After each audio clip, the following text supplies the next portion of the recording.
Olá, queridos alunos! Nessa aula nós falaremos sobre um dos maiores gênios de todos os tempos, William Shakespeare. 3 coisinhas sobre esse autor antes de entrarmos na aula propriamente dita. Em primeiro lugar, professor, essa aula você não é professor de filosofia, mas falando sobre Shakespeare. Veja, essa aula não vai ser bem uma aula de filosofia, nem uma aula de história, nem uma aula de sociologia, nem uma aula de literatura, nem uma aula de teatro. Vai ser todas essas coisas ao mesmo tempo. Lógico que eu, como professor de filosofia, vou dar uma ênfase à questão do pensamento, das ideias, mas será uma aula multidisciplinar ou interdisciplinar, como você preferir, que é a tendência dos vestibulares e a tendência do Enem, esse tipo de coisa. Segunda coisa, antes de entrarmos na aula, eu quero dizer para vocês, alguns ainda acham isso, que não existe mais essa discussão se Shakespeare existiu ou não existiu, tá bom? A questão, não existe mais essa discussão. Os historiadores hoje já têm vários documentos, muitos documentos, mostrando que de fato ele existiu. Aliás, essa ideia de que o Shakespeare não existiu, que era uma ideia difundida antigamente, tem muito a ver com um preconceito pelo fato de que ele não fez universidade. Tá? Muitos não aceitavam como é que alguém que não fez universidade se tornou um dos maiores escritores de todos os tempos. Tá? Então, muito desse mito de que Shakespeare não teria existido é baseado nesse preconceito. E aí, nesse sentido, eu queria indicar, e essa é a minha terceira observação antes de começar a aula, queria indicar 3 livros para vocês, todos livros do século XXI, tá? Todos livros recentes, a respeito da obra do Shakespeare. Eu li recentemente um livro, que eu não vou dizer o nome, sobre Shakespeare, lançado em português, bastante ruim. Inclusive, fiquei bastante decepcionado com esse livro. Por isso que eu quero recomendar 3. Primeiro, que tem em português, do grande especialista em Shakespeare que você tem hoje, que é o Stephen Greenblatt, um dos grandes especialistas, e muitos especialistas em Shakespeare, um dos grandes especialistas em português. O livro dele foi lançado pela Companhia das Letras, com o nome Como Shakespeare se tornou Shakespeare. Em inglês, eu quero recomendar um outro livro do Stephen Greenblatt, lançado em 2019, tá? Um livro chamado Tyrants, né? Tirano. Tá? Que é um livro abordando as visões políticas de Shakespeare, como pensar a política, ele fala sobre o mundo de hoje, de Shakespeare, também do Stephen Greenblatt. E o terceiro livro, de um dos meus historiadores favoritos, que é o historiador Quentin Skinner. Tá? Não confunda com o Skinner da psicologia, tem nada a ver. Quentin Skinner, professor de Cambridge, ele tem um texto chamado Forensics Shakespeare. Tá? Pensando direito com Shakespeare, a justiça com Shakespeare. Esses 3 livros que eu estou citando foram também as bases dessa aula que começará agora. Eu vou falar para vocês a vida de Shakespeare, uma narrativa, e a partir dos momentos da vida dele, eu vou tirando elementos da literatura e das ideias. Será isso que nós faremos a partir de agora. Se liga!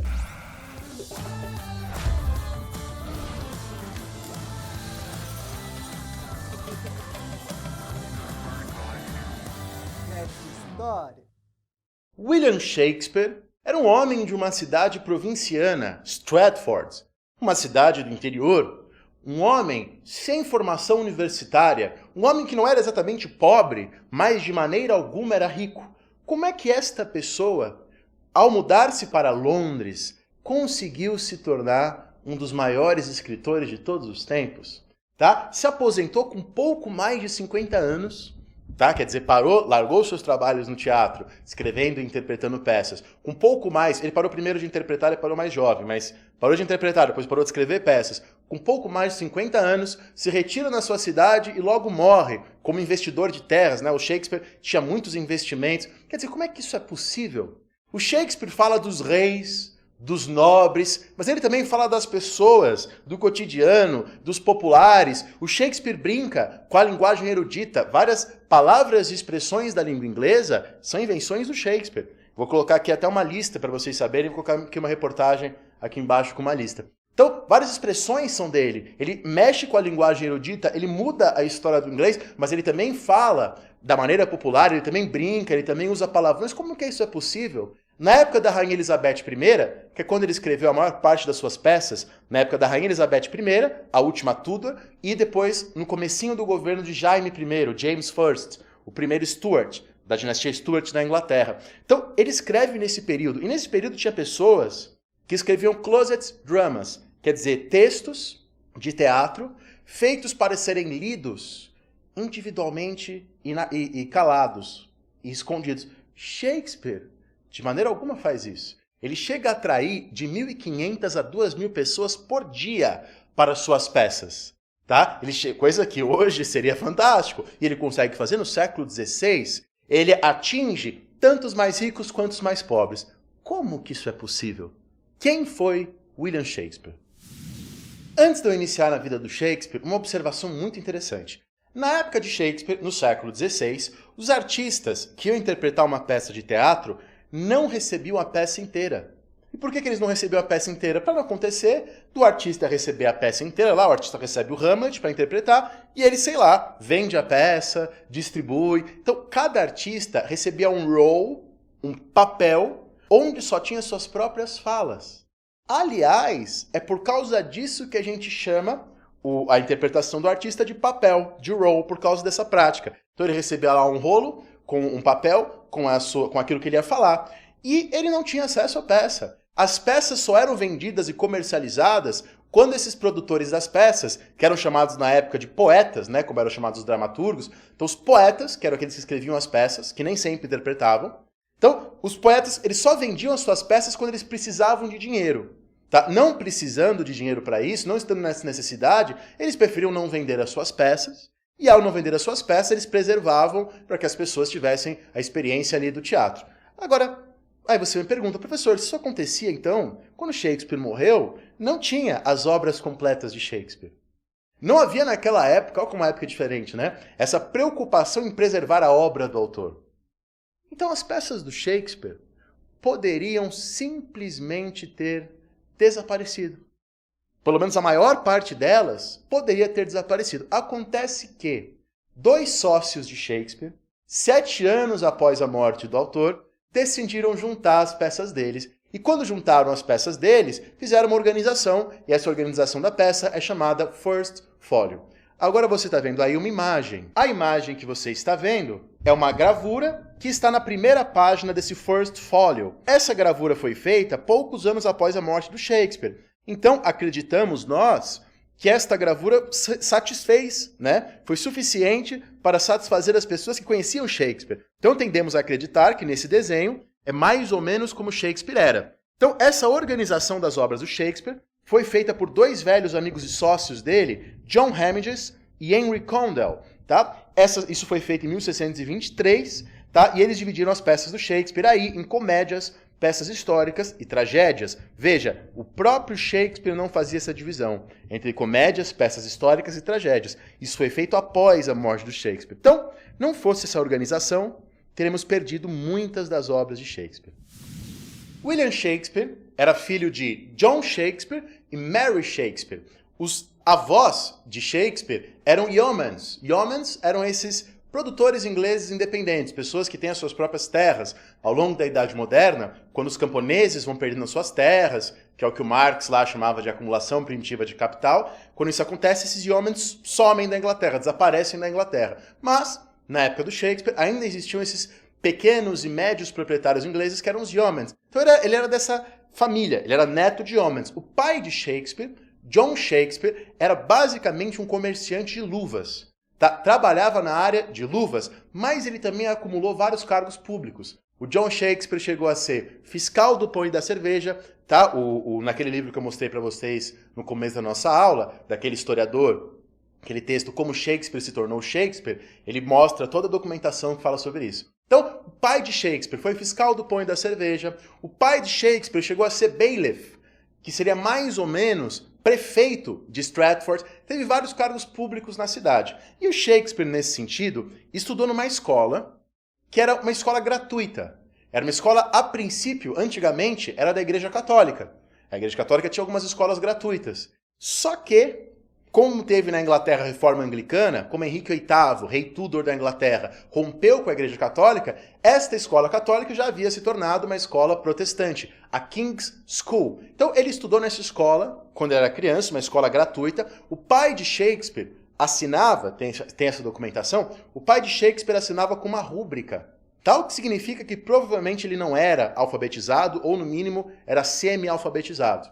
Tá? O próprio Shakespeare estuda nessa escola. Essa escola oferecia bolsas para alunos para pagar a universidade para eles. As universidades na Inglaterra do século XVI eram pagas. O Shakespeare não pegou essa bolsa. Não sabemos por quê. Se ele não conseguiu, se ele não tinha tempo, que é o mais provável, porque ele tinha que fazer outras coisas, mas de qualquer maneira ele não pega, ele estuda nessa escola. O que se estudava nessas escolas? Grego e latim. Tá? E uma maneira, inclusive, de estudar grego e latim era estudando, lendo as peças de teatro, de Plauto, de Terêncio, e interpretando essas peças de teatro. Então, nessas escolas, talvez tenha sido aí o primeiro contato de Shakespeare com teatro, nessas escolas as crianças, elas interpretavam peças de teatro. Nessas escolas as crianças faziam... Só que, se as mulheres não entravam nas escolas, obviamente, era só para meninos, quem que interpretava as mulheres nas peças? Os meninos. Tá? Então, muitos meninos se vestiam de meninas, interpretavam as meninas, faziam beijos e essas coisas todas. Tem um texto famoso, que o Stephen Greenblatt, o historiador que eu citei para vocês, fala sobre esse texto, de um professor de Oxford, chamado John Reynolds, no século XVI, reclamando do fato de que esses meninos ficavam se beijando nas escolas para interpretar as peças e que eles acabam criando romances com isso. Olha o que o John Reynolds escreveu. Beijo de um homem é como certas aranhas. Bastava que tocassem com sua boca para provocar-lhes imenso sofrimento e enlouquecê-los. Então, nessas escolas se estudava latim, se interpretava peças, os meninos interpretavam as meninas. Isso, obviamente, era visto como um problema pelas autoridades protestantes e tudo mais. Shakespeare, na sua peça Trabalho de Amores Perdidos, fala sobre um mestre, um tal de Holofernes, que era um homem ridículo, que qualquer coisa que ele falava, ele ficava enfeitando. Então, se ele falava que uma maçã caiu, ele falava como uma joia, ela caiu. Então, isso era uma coisa muito engraçada nas peças de Shakespeare, mas isso provavelmente tem uma referência à escola tal qual ela era. Porque, de fato, esse pedantismo desses professores de latim é algo que muitos autores falam. Tá? O próprio Erasmo de Roterdã, o famoso humanista, que até a Reforma Protestante era muito lido nessas escolas, depois os protestantes cortam Erasmo, porque havia uma relação entre ele e os luteranos.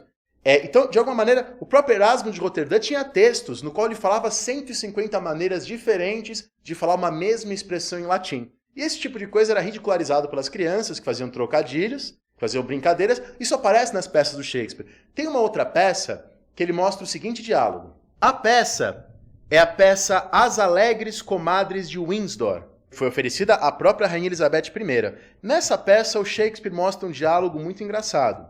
Evans, o professor, diz: qual é o caso genitivo plural, William? Aqui ele está se referindo a uma coisa da língua latina, o genitivo. William responde: genitivo? Aí ele está fazendo um trocadilho com genitais, né? E o Evans diz: sim, né? William responde: horum, harum, horum. Ele está falando de whore e fazendo um trocadilho com prostituta, tá? Coisa que ele mostra nas escolas em suas peças, tá? Aqui nessa imagem agora, você está vendo uma luva feita de couro, cetim e renda. Essa luva que você está vendo é do comecinho do século XVII e é exatamente o tipo de luva que o pai de Shakespeare fabricava. Agora você está vendo um hornbook, uma folha impressa de papel ou pergaminho, colocada sobre madeira e coberta com uma lâmina de chifre transparente. É nesse tipo de coisa, esses hornbooks, que as crianças na época de Shakespeare aprendiam as primeiras letras. Era nesse tipo de coisa que elas aprendiam as primeiras letras. Então, o primeiro contato de Shakespeare com o teatro provavelmente foi nessa escola de primeiras letras que ele estudou, que tem lá até hoje, ficava mais ou menos a 300 metros da casa do Shakespeare. 1569, quando Shakespeare tinha 5 anos, o pai dele, John Shakespeare, se torna bailiff, bailio em português, uma espécie de prefeito da cidade de Stratford. E nessa época, quando o pai dele se torna prefeito, sabemos pela documentação que 2 companhias de teatro visitam a cidade de Shakespeare. Foi a companhia Homens da Rainha e Homens do Conde de Worcester. Bom, primeira coisa é, professor, como assim essas companhias de teatro se chamavam Companhia do Homem, de não sei das quantas? Acontecia que na Inglaterra era proibido você ser uma pessoa que ficasse viajando pelo país. Era visto como um vagabundo. Se você ficasse viajando pelo país e não tivesse trabalho, e não fosse protegido por um conde, por um rei, por um nobre, você tomava 150 chibatadas e era enviado de volta para sua cidade. Então, se você estava perambulando por aí, você tinha que provar que você era ou proprietário de terras, estava indo de uma terra para outra, ou que você era protegido de um nobre. Então, era proibido existir na Inglaterra companhias de atores itinerantes se eles não fossem protegidos por nobres. Por isso que os nomes das companhias são sempre assim, homens da rainha, homens do conde não sei das quantas. Então essas duas companhias chegam na cidade. O que acontecia no século XVI quando uma companhia entrava numa cidade? Eles entravam cantando, tocando bandolim, rabeca, aqueles instrumentos famosos, então era uma festa. E essas companhias se dirigiam à casa do bailiff, do prefeito, pedindo autorização do prefeito para interpretarem na cidade. Se o prefeito não os autorizasse, eles eram obrigados a seguir caminho. Então, provavelmente, essas companhias, esse era o rito, foram para a casa de Shakespeare, pedir ao pai de Shakespeare a autorização, sabemos que ele deu essa autorização e que essas companhias se apresentaram na cidade. As peças de teatro, nessa época pré-Shakespeare, geralmente eram interlúdios morais, quer dizer, peças dando lições aí de moralidade, lições do que fazer, do que não fazer, lições sobre obediência, geralmente era isso que elas faziam. Tá? Tem um romance clássico, tá? Um texto clássico na história da literatura francesa, que é o texto chamado Romance da Rosa, que eu comentei lá com meus alunos na Universidade de Brasília. E nesse texto os personagens são todos alegóricos, né? E nessas peças de teatro geralmente era assim. Então os personagens geralmente eram a ganância, a fortuna, a vaidade, a inveja, e não exatamente pessoas. E a primeira coisa é, percebam que o Shakespeare rompeu com esse padrão. Veja, na peça do Shakespeare, Henrique IV, parte 2, você tem a personagem Boato. Tá? E o Boato, de fato, né? Aí é tipicamente medieval, né? O nome dele é aquilo que ele personifica. Inclusive ele tem uma roupa toda estilizada para parecer um boato. Mas o Shakespeare usa isso pouco. Geralmente, em vez de falar inveja, ele prefere falar Iago. Personificar essas pessoas. Então ele rompe com um padrão que era dominante. Ele não é o único que rompeu, mas ele rompeu com esse padrão. Como ele rompe com vários padrões do Aristóteles. O Aristóteles tinha várias regras de como fazer uma peça de teatro. Tá? Por exemplo, ele falava sobre a peça não poder tratar de um episódio que aconteceu por mais de um dia. Né? E o Shakespeare rompe com essa e várias outras regras aristotélicas do teatro. Então, talvez esse tenha sido o segundo contato dele da vida com o teatro. Tá? Com essas companhias de atores itinerantes que, nós temos certeza, passaram na cidade dele. Provavelmente, o terceiro contato de Shakespeare com o teatro foi em 1575. Se não é o terceiro, é um dos primeiros aí da vida dele. Em 1575, Shakespeare tinha 11 anos e nós sabemos, pela documentação, está lá no livro do Greenblatt, quem quiser conferir, nós sabemos que a rainha Elizabeth I visitou a cidade de Stratford. Esse tipo de coisa era bastante comum na época. Olha essa pintura agora. É uma pintura de um autor chamado Robert Peake. E aqui você vê Elizabeth I levada em uma procissão, coberta de joias, né? Como se fosse um ídolo. Esse tipo de coisa era comum. A Elizabeth ia às cidades para se apresentar, das coisas, para se apresentar. Isso era muito importante para a figura dela. Ela trabalhava bastante a sua imagem. Sabemos também que nesse momento que a rainha Elizabeth foi à cidade de Shakespeare, é feita uma apresentação para ela. Eles chegam a montar um golfinho mecânico gigante e um grupo de artistas tenta tocar dentro desses instrumentos, dentro desse golfinho gigante, e sabemos que dá tudo errado, e os documentos da época dizem que Sua Majestade morreu de rir. Né? A Rainha Elizabeth na Inglaterra, como Filipe II na Espanha no século XVI, são uns dos primeiros a usar esse termo majestade para si próprios. Bom, e é curioso, porque o Shakespeare tem uma peça, Sonhos de uma Noite de Verão, que é uma peça complicada para os estudiosos da literatura, porque é uma das poucas peças de Shakespeare em que há um debate sobre as fontes que o Shakespeare usa. Né? Outras peças é mais fácil identificar de qual texto ele tirou suas referências na mitologia, no mundo greco-romano. Nesse nem tanto. E veja, nesse Sonhos de uma Noite de Verão, há uma cena muito semelhante em que a rainha é recebida por um conjunto aí de artistas e dá tudo errado. E é muito legal porque o Shakespeare trabalha exatamente com essa questão do teatro como apresentação, mas do teatro também como uma materialidade, como produção, como trabalho. Isso é muito legal. Então esse seria um terceiro contato dele. Então, isso dito sobre a infância do Shakespeare, né? Algumas das poucas coisas que a gente sabe. Mais ou menos em 1570, mais ou menos, não temos precisão sobre as datas, Shakespeare abandona a escola. Mais ou menos em 1590, Shakespeare começa a ser conhecido como ator e dramaturgo, né? E poeta, como era dito na época, em Londres.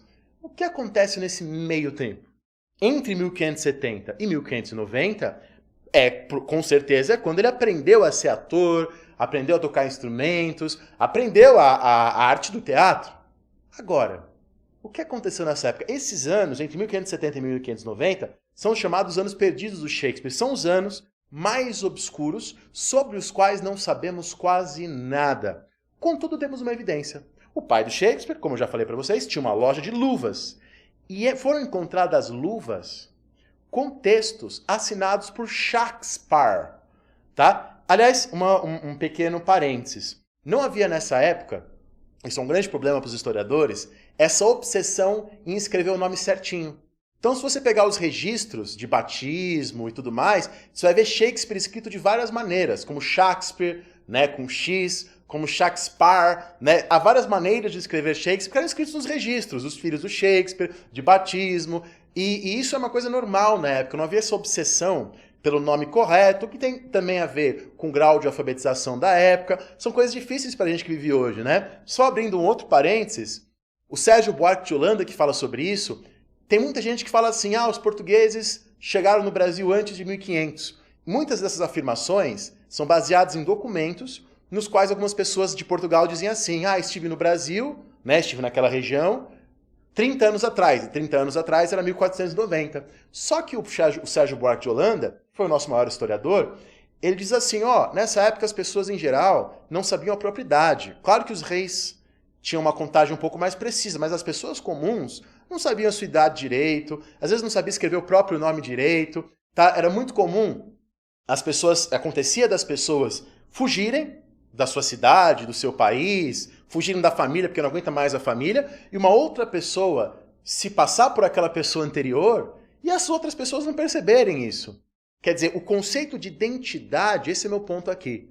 Nessa época, século XVI e XVII, é bem diferente do conceito de identidade que nós temos hoje. Tá? Quem quiser um livro sobre isso, um livro da grande historiadora, bastante velhinha hoje, mas ainda viva, a Natalie Davis, O Retorno de Martin Guerre. Tá? E esse texto, O Retorno de Martin Guerre, que se escreve, ela fala exatamente de um caso assim, né? De um homem que saiu, aí um outro homem se passou pelo Martin Guerre, e ela a partir disso discute o conceito de identidade no século XVI. Então isso é um grande problema. Fecha parênteses. Temos várias luvas da época que têm poemas assinados com Shakespeare. Então é provável que o pai do Shakespeare vendesse luvas e o filho dele aproveitasse e criasse alguns poemas para as pessoas que compravam as luvas. Então, por exemplo, eu compro uma luva para minha namorada, para minha esposa, para minha noiva, e o Shakespeare faz um poema para mim. Eu encomendo desse William Shakespeare um poema aqui para minha namorada. É provável que ele faça isso. E uma outra evidência de que ele trabalhou no comércio de luvas é que nas obras do Shakespeare, a metáfora das luvas aparece muito.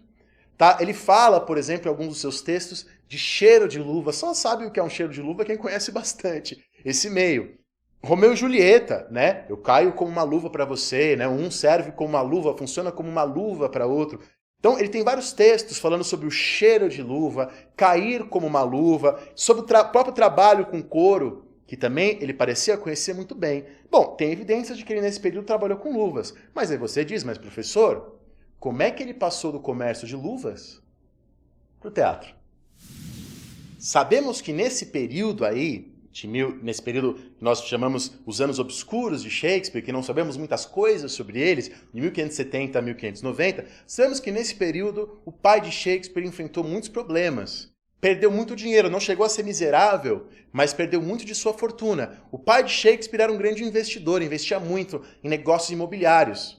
Tá? E parece que ele foi acusado de fraude, de fato parece que ele fez fraudes em relação a isso. Aliás, o próprio Shakespeare vai, ao longo da sua vida, sobretudo ao fim de sua vida, o Shakespeare vai investir muito no setor imobiliário. Ele é um grande investidor de casas, de compra e venda, esse tipo de coisa. Sabemos também que o pai de Shakespeare, quando era prefeito da cidade, mandou destruir monumentos religiosos, imagens religiosas católicas, que era a ordem da coroa inglesa, tá? Da coroa anglicana, mas que mais para o final da vida o pai de Shakespeare foi acusado de ser um criptocatólico, quer dizer, de ser um católico escondido. E era proibido ser católico na Inglaterra, tanto no governo do Henrique VIII quanto no governo da Rainha Elizabeth. Ser católico era considerado trair a coroa, porque a coroa era protestante anglicana. Igreja anglicana significa Igreja da Inglaterra. Sabemos que o pai do Shakespeare foi acusado disso. Bom, como é que alguém se tornava ator, entrava no teatro nesse momento? Como é que isso acontecia? Aliás, mais um parênteses, para tudo ficar mais claro para você. Mas eu já falei isso em outros vídeos para quem me acompanha. Não existia nessa época, falei isso no nosso vídeo sobre estética, não existia nessa época a separação entre artista e artesão.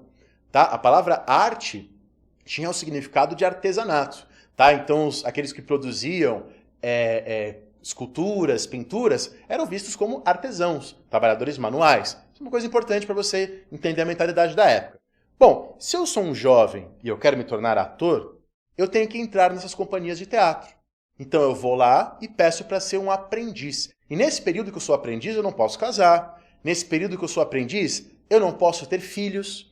Tá? Nesse período eu não posso. Veja que por que eu lembrei da coisa do artesanato? Se eu quero me tornar tecelão nesse período, eu tenho que ir para uma manufatura, para uma guilda, para uma corporação de ofício, pedir para ser aprendiz. Tá? Então funciona na mesma lógica. Tá? De eu me tornar aprendiz. E nesse período que eu sou aprendiz, eu estudo o quê? Tá? Eu não vou ler as peças de Shakespeare, como se faz hoje, porque não existia ainda Shakespeare. Então, eles aprendiam a tocar vários instrumentos, a tocar alaúde, a tocar rabeca, aprendiam a dançar, aprendiam a imitar batalhas, né, da nobreza, porque grande parte dessas peças eram peças imitando exatamente a nobreza. E aprendiam a se vestir. Olha que interessante, na Inglaterra, na Idade Moderna, era proibido às pessoas comuns usarem roupas de seda ou roupas de cetim. Usar roupas de seda e cetim eram privilégios da nobreza. Uma das coisas que esses atores aprendiam nessa fase de aprendizado era se vestir como nobres, tá? Mostrar suas pernas. Quando falamos de pernas belas nessa época, estamos sempre falando de pernas masculinas. Tá? As pernas femininas, como elas eram sempre escondidas, quase não aparecem em textos. Belas pernas femininas, aparecem muitas belas pernas masculinas dessa época. Então eles aprendiam a dançar, a se vestir. Aliás, havia uma exceção a esse privilégio. Os artistas, né, que não tinha esse nome como a gente já falou exatamente, mas essas pessoas que interpretavam, elas eram proibidas de usar roupa de seda e cetim no dia a dia, elas eram permitidas de usar durante a sua apresentação. Mas no momento que acabava a apresentação, elas tinham que tirar essas roupas. Temos aí um paradoxo, né? Porque ao mesmo tempo, esse pessoal do teatro estava na maior parte das vezes interpretando as camadas superiores da sociedade, a nobreza, mas eles próprios eram vistos com escárnio pela nobreza. Como eu já falei para vocês, se não fossem protegidos por um nobre, era cadeia. Então, provavelmente, não temos evidências disso, mas era assim que era na época, provavelmente o Shakespeare estudou com alguma dessas companhias. E há também essa questão que não sabemos exatamente a resposta, e não sei se um dia saberemos, se Shakespeare era católico ou protestante. Né? Já vimos que o pai de Shakespeare, quando era prefeito da cidade de Stratford, agiu como mandava a coroa, como um protestante. Tá? Mandou destruir as obras da igreja.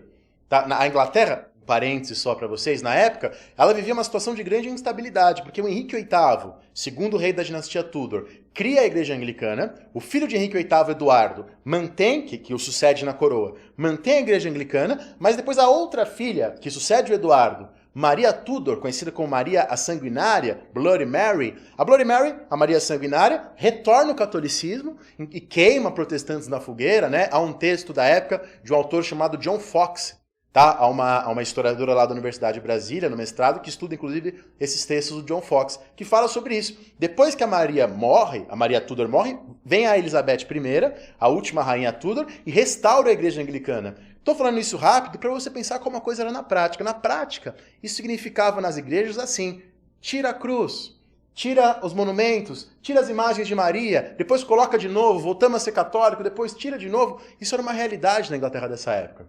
O pai de Shakespeare, então, agiu como protestante quando era prefeito, mas mais ao final da sua vida ele foi acusado de ser católico. E tem um documento cuja autenticidade não foi comprovada, no qual o pai de Shakespeare, John Shakespeare, revela o seu catolicismo. Agora, há evidências muito fortes de que o Shakespeare foi, nesse período obscuro da vida dele, que a gente não sabe nada, como estávamos falando, trabalhar no norte da Inglaterra como professor para lordes católicos.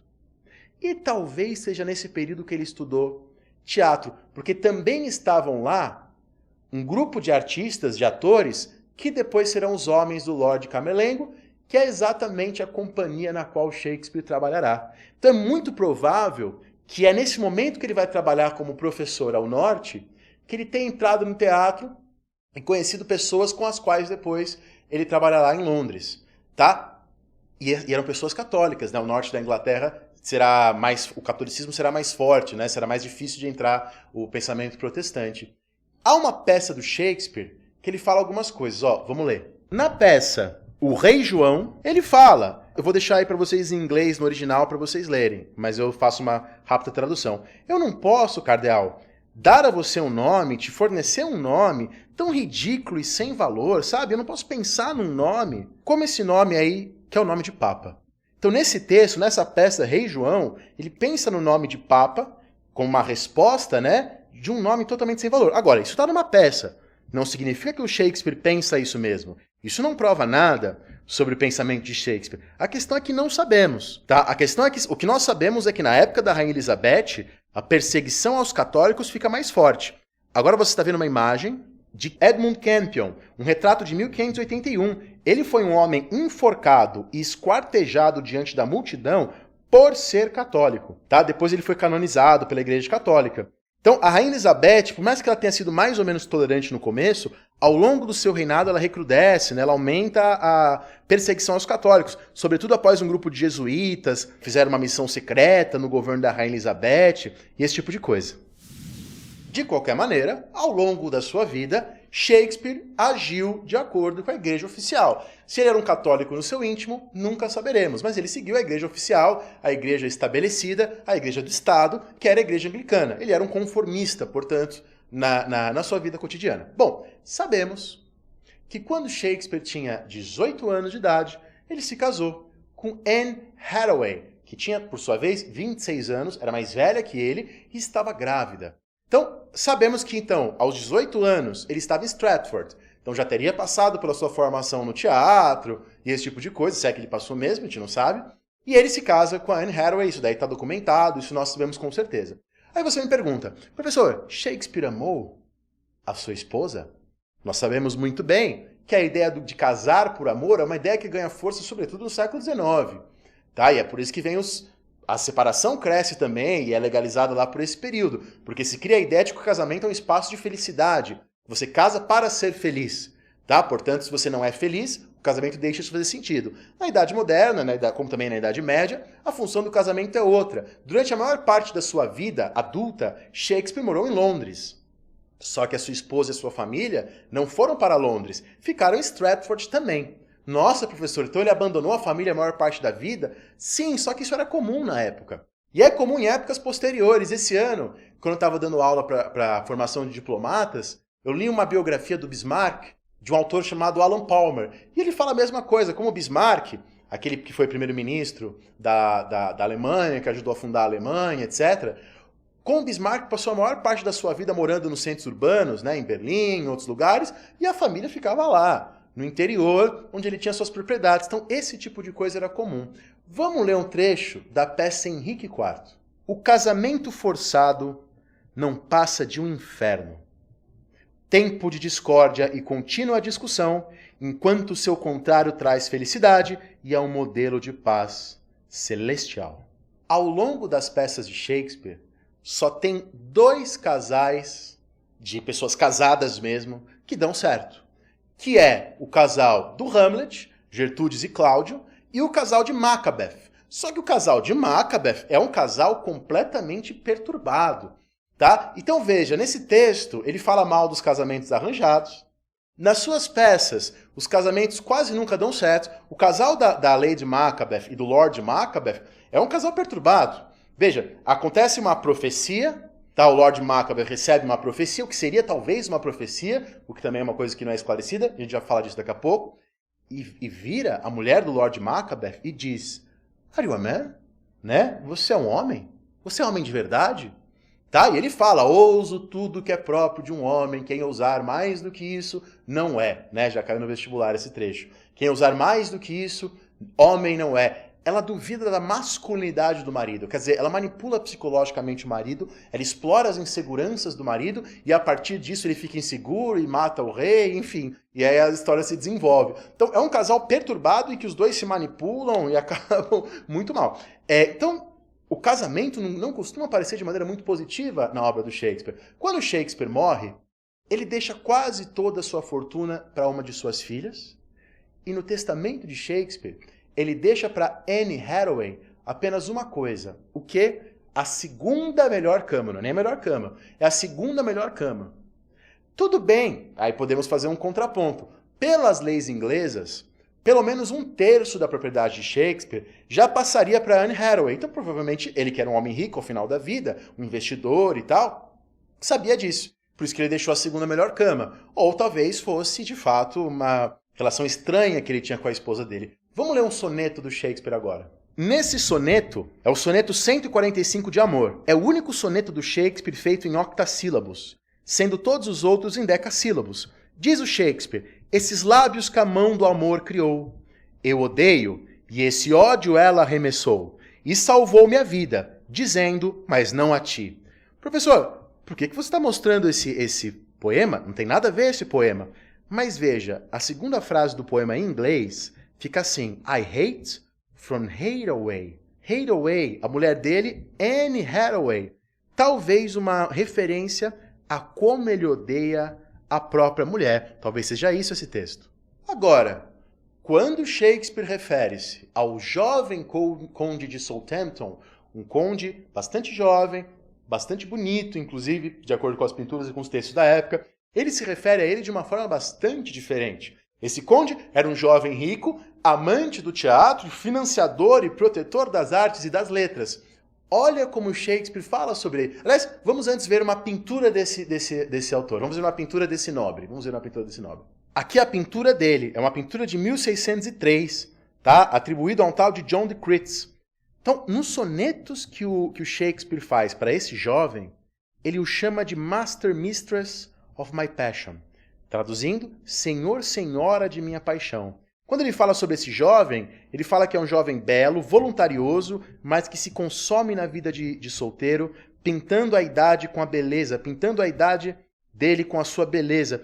Então, é possível que esse jovem ou tenha sido um caso de Shakespeare, ou alguém por quem ele tinha uma paixão platônica. Na verdade, isso era bastante comum. Há um outro nome da época, um pastor da época, protestante, chamado Edmund Spencer, que também fez vários poemas de amor para meninos jovens, que ele nunca, pelo menos é o que ele dizia, que ele nunca teve uma relação de fato. E ele dizia que ter paixões por meninos, tá, era menos pecaminoso do que por mulheres, já que mulheres seriam degeneradas. Ele dizia que já que era para pecar, que fosse com homens. Esse pastor Edmund Spencer dizia. Então esse tipo de coisa acontecia na época e era relativamente comum. Agora você está vendo um documento, que é o documento que é a certidão de nascimento de Hamlet e Judith, que são os filhos de Shakespeare e Anne Hathaway, tá? Que nasceram Hamlet em 1583 e Judith em 1585. Eu sei que vocês devem estar pensando isso. Professor, o nome Hamlet tem a ver com a peça de Shakespeare Hamlet?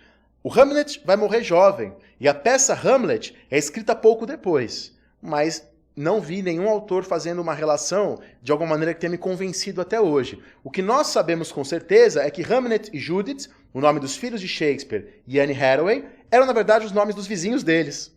Tá? Essa documentação que você está vendo é de 1585, é um livro da paróquia de Stratford, onde está escrito o nascimento dos dois. Então, 1583, Shakespeare estava casado, tinha 19 anos de idade, já tinha a primeira filha, né, dos dois que eu acabei de falar para vocês. Já discutimos essa questão do amor ou do não amor entre ele e Anne Hathaway. O que eu sei é que com essa idade ele se muda para Londres, a terceira maior cidade da Europa nesse momento.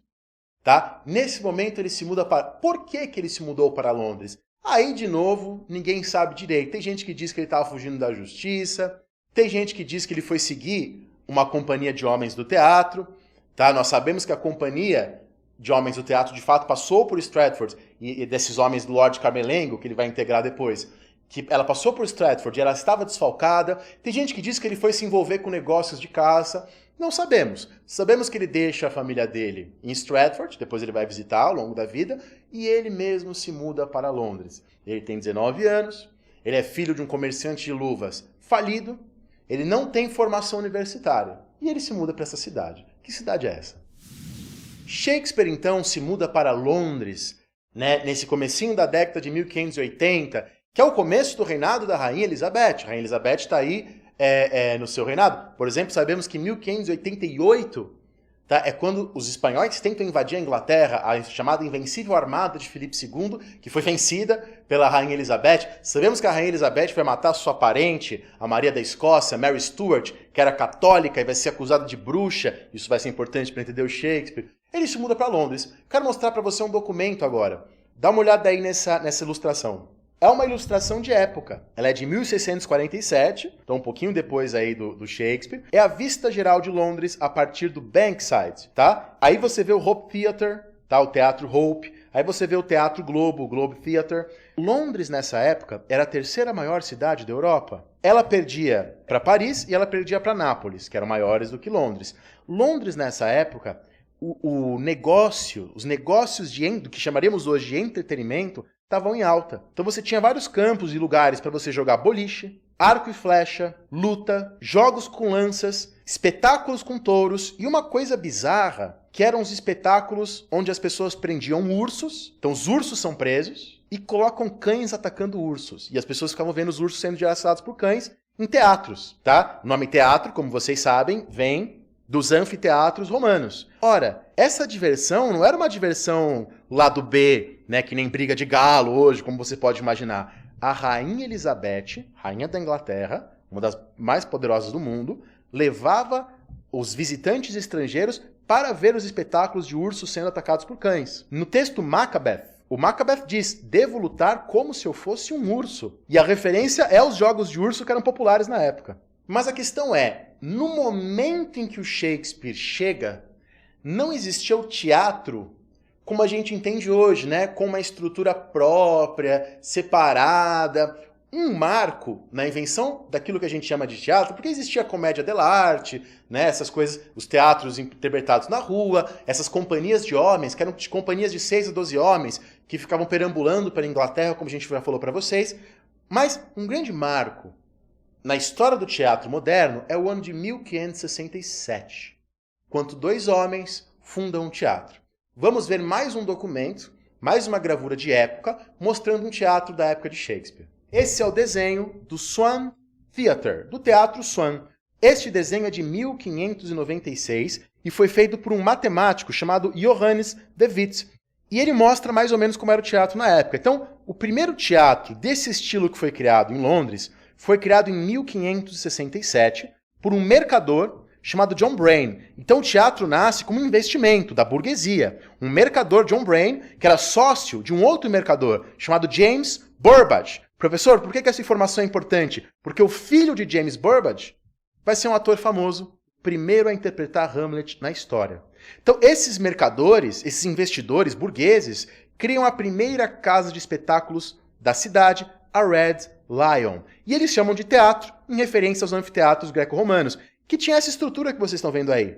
Então esses teatros tinham uma estrutura retangular em madeira, erguida a 1,5 metro do chão, na qual os atores ali faziam as suas interpretações. Atrás do camarim. As pessoas que pagavam um penny, né, um real lá de Londres na época, entravam no pátio e assistiam a peça a pé. Se ela pagasse um pouco mais, ela podia entrar naquelas cadeiras à sua direita e à sua esquerda, tá? Onde elas podiam se proteger da chuva. E se ela pagasse um pouco mais, ela podia entrar naquela parte atrás do palco privilegiada, onde elas tinham assentos alcochoados e esse tipo de coisa.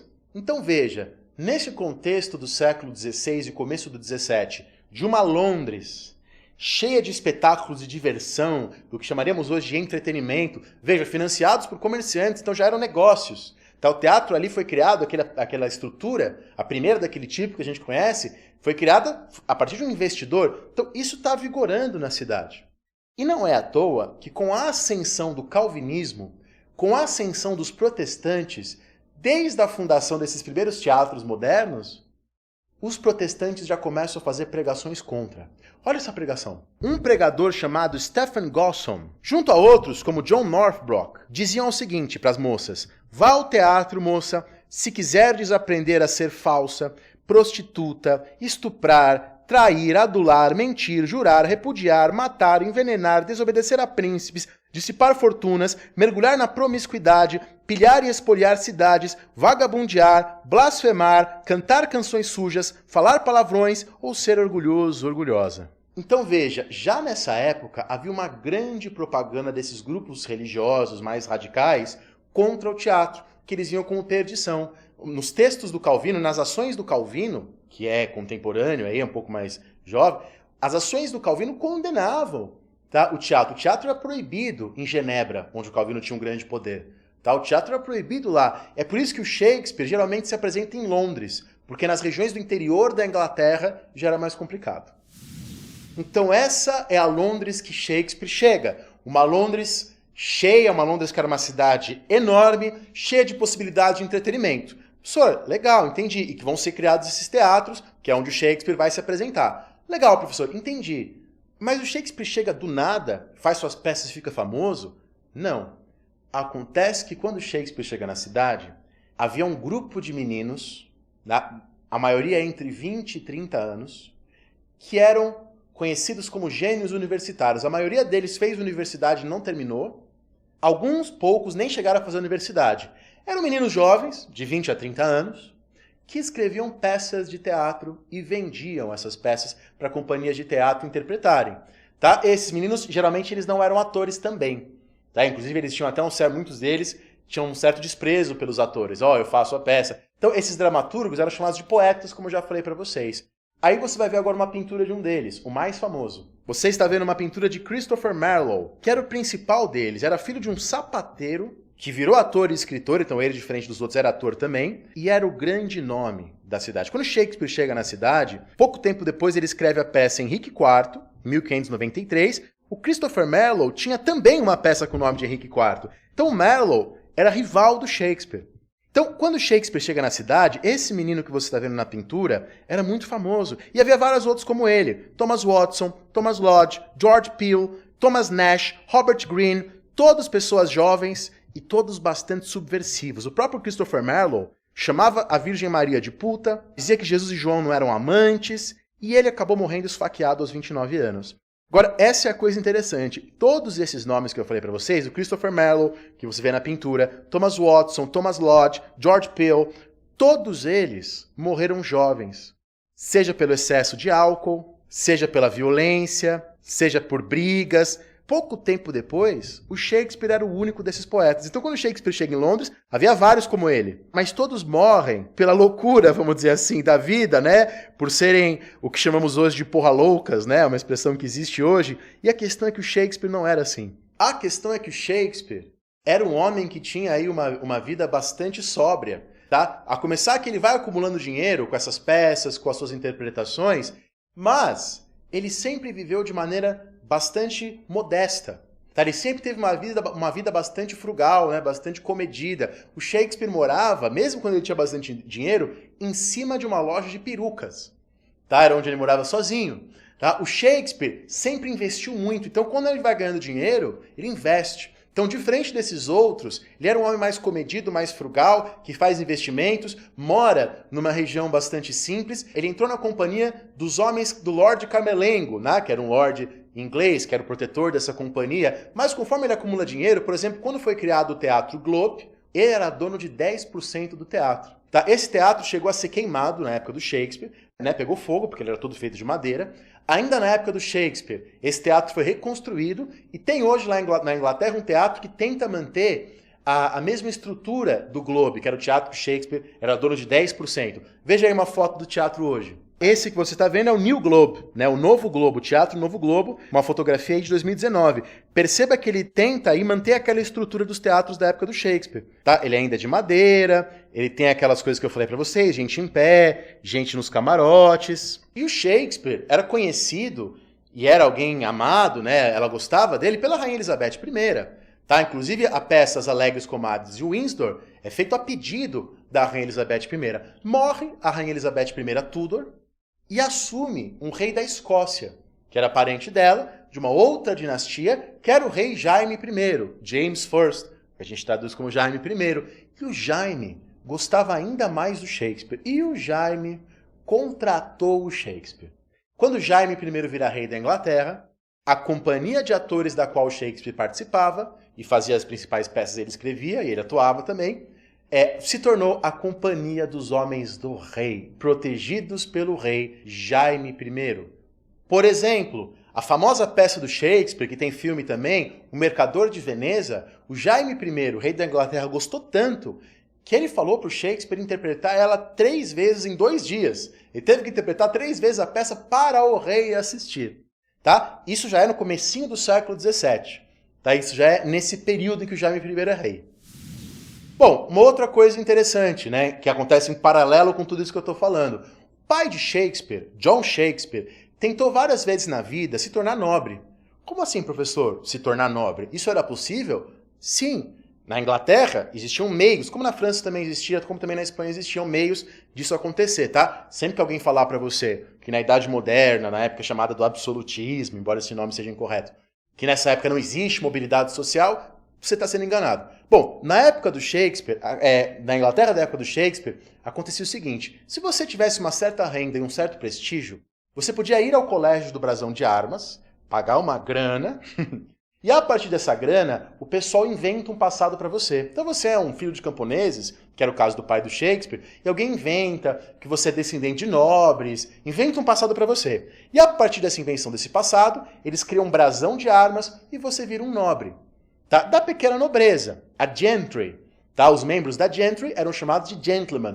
Hoje, gentleman significa simplesmente cavalheiro, né? Ah, você é um gentleman. Mas na época, gentleman era essa pequena nobreza. E são eles que vão liderar depois as revoluções inglesas, e não a burguesia, como eu já falei em outros vídeos para vocês. Essa coisa de que a burguesia fez a Revolução Inglesa, os historiadores já demoliram isso há muito tempo, embora em algumas escolas ele ensine isso. Bom, então ele tentou fazer isso várias vezes, o pai do Shakespeare.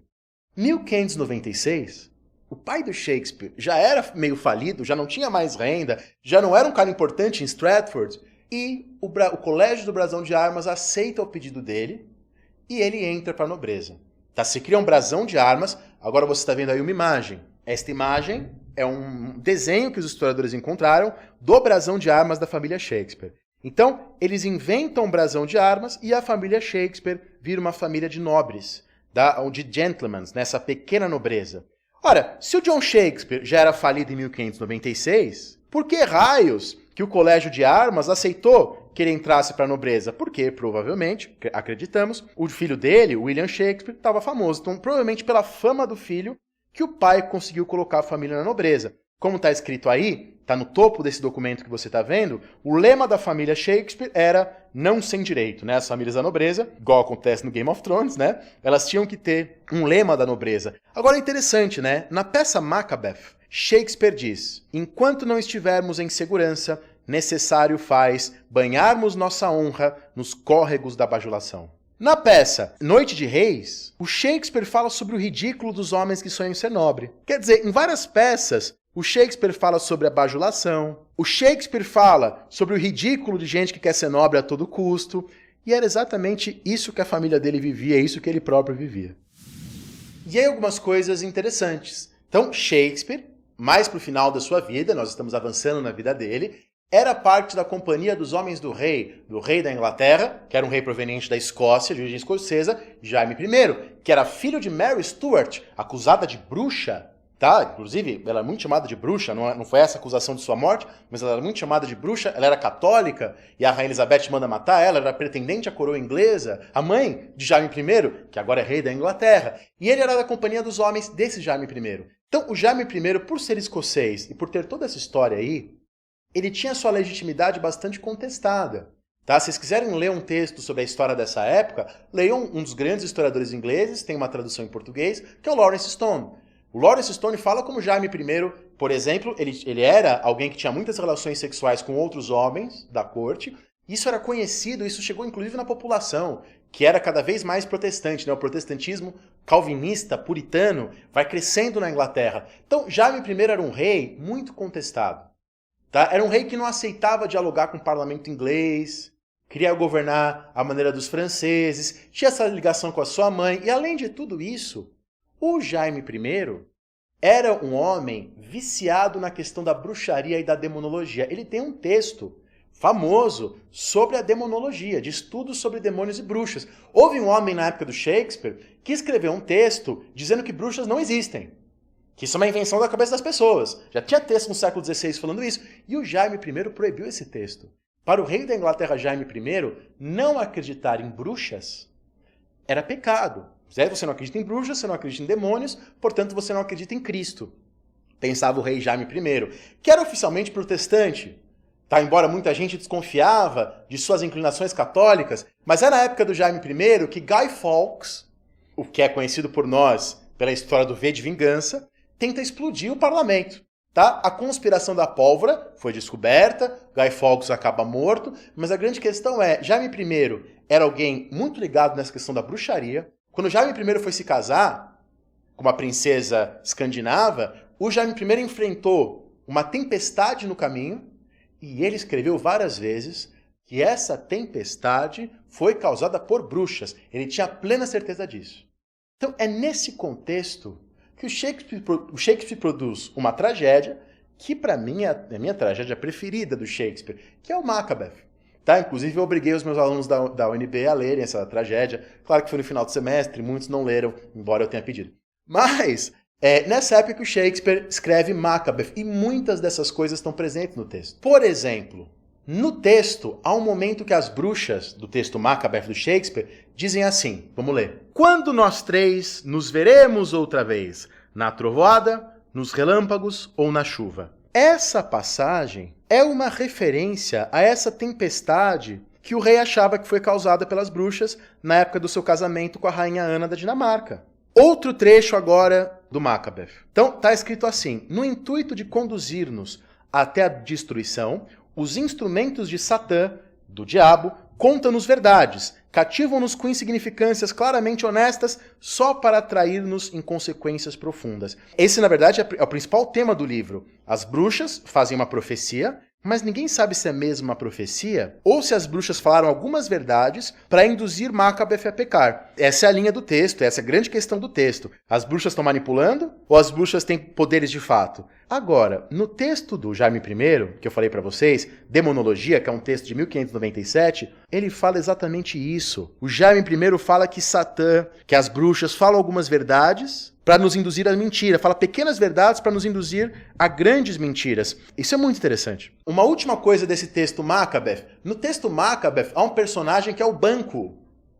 E essa pessoa, o Banquo, era na verdade, na mitologia escocesa, o ancestral do Jaime I. E o Banquo na peça Macbeth é uma pessoa boa que terá uma linhagem legítima. Então esse personagem está no texto do Shakespeare como forma de lisonjear, de homenagear o rei Jaime I. Veja só que coisa interessantíssima. Então, olha como o contexto ilumina várias coisas da obra do Shakespeare, dessa obra Macbeth. Poderia ter feito isso também com várias outras peças. Escolhi essa, porque é uma que eu gosto, mas se vocês quiserem, claro que a gente sempre pode fazer vídeos focando em outras peças. Bom, então chegamos ao ano de 1604. Shakespeare tem 40 anos de idade. Ele é da Companhia dos Homens do Rei. Ele tem vários investimentos. Comprou uma grande casa na sua cidade de Natal, Stratford. É um homem rico, mas que vive uma vida bastante frugal, bastante simples, uma vida bastante calma, mora em cima de uma loja de perucas. Esse é o homem. Tá? Ele escreve nessa época, quando ele tinha 40 anos, o Rei Lear, que todo mundo conhece. Vamos ler essa passagem de Hamlet? Quando Hamlet olha para a caveira, ele diz: este sujeito pode ter sido em seu tempo um grande comprador de terras. Seus títulos de propriedade não caberiam neste caixão, que é toda herança que lhe cabe, não é? Veja que esse texto foi escrito por um homem cheio de investimentos. O Shakespeare era exatamente o comprador de terras. Então não há como não pensar que aqui ele não está refletindo sobre a sua própria existência, sobre a sua própria vida. Então, 1604 ele tinha 40 anos, 1607 o nome dele não aparece mais na lista de atores, então provavelmente aos 43 anos ele continua escrevendo, mas para de interpretar. 1611 ele escreve A Tempestade, última peça que ele escreveu sozinho. Depois, em parceria, mas não é a última peça dele, é a última peça que ele escreveu sozinho. Depois, em parceria com John Fletcher, ele escreve É Tudo Verdade, ou Henrique VIII, Os Dois Nobres Parentes e Cardenio, esta de fato a sua última peça. Vamos ler uma das minhas passagens preferidas desse texto, A Tempestade. Em A Tempestade, diz Shakespeare, nós somos feitos da mesma matéria que são feitos os sonhos, e a nossa vida insignificante é rematada com o sono. Então, depois de escrever as suas últimas peças, ele volta para sua cidade natal, Stratford, e morre em 1616, aos 52 anos, tendo escrito vários poemas, vários sonetos e 38 peças de teatro. Morre bastante jovem, portanto, 50 e poucos anos, embora para a época não fosse jovem, exatamente jovem, embora pessoas de elite costumassem às vezes viver 70, 80 anos, isso acontecia com as pessoas mais ricas. Bom, mas ele morre aos 52 anos e ele termina a sua vida de maneira bastante assim, simples e cotidiana. Ele teve brigas devido às suas posses de terra, brigou com o cunhado, ele não gostava do cunhado dele. E algumas pessoas falam, ó, pobre Shakespeare, um dos maiores, se não o maior escritor de todos os tempos, que morreu de maneira banal, brigando com o cunhado, como qualquer um de nós. Tem gente que fala isso, mas eu penso exatamente o contrário, porque como nós falamos ao longo deste vídeo, uma das grandes características de Shakespeare é exatamente usar também a linguagem popular. Transitar entre o povo e a nobreza e saber falar do povo, do cotidiano, de maneira belíssima. Então, não é um demérito morrer envolto com a sua família, na sua cidade natal, em brigas cotidianas. Isso não tem nada de demérito, pelo contrário, isso é uma realização do que ele era.